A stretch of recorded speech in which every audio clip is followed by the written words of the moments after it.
Itago niyo na lang po ako sa pangalang Elena, taga Cagayan. 3 taon na kaming nagsasama ng partner ko. May 2 na kaming anak pero hindi pa rin kami kasal. Araw-araw, ako ang gumagawa ng paraan para may makain ng mga bata. Kahit walang regular na trabaho, kumakapit ako sa kahit anong sideline. Naglalako ng ulam, naglalaba. Minsan napipilitan akong mangutang para lang may maihaing pagkain. Pero kahit ganun, parang ako lang ang kumikilos para sa pamilya namin. Yung partner ko may trabaho naman, pero parang wala siyang pakialam. Hindi ko nararamdaman na magulang din siya. Pagdating niya galing trabaho, diretso cellphone, laro, minsan nakikipag-inuman pa sa labas.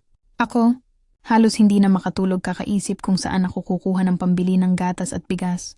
Sinubukan ko na siyang kausapin, pero ang lagi niyang sagot, pagod ako, o kaya pera lang naman yan. Hindi ko na alam kung papaano ko siya kakausapin ng maayos, kasi kapag pinupuna ko siya, lagi siyang nagagalit. Ayokong makipag-away. Pero minsan gusto ko na lang sumigaw. Ako na lang ba palagi?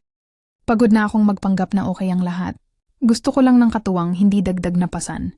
Kaya tanong ko lang sa inyo, kasisi, maliban na pagod na akong magtiis,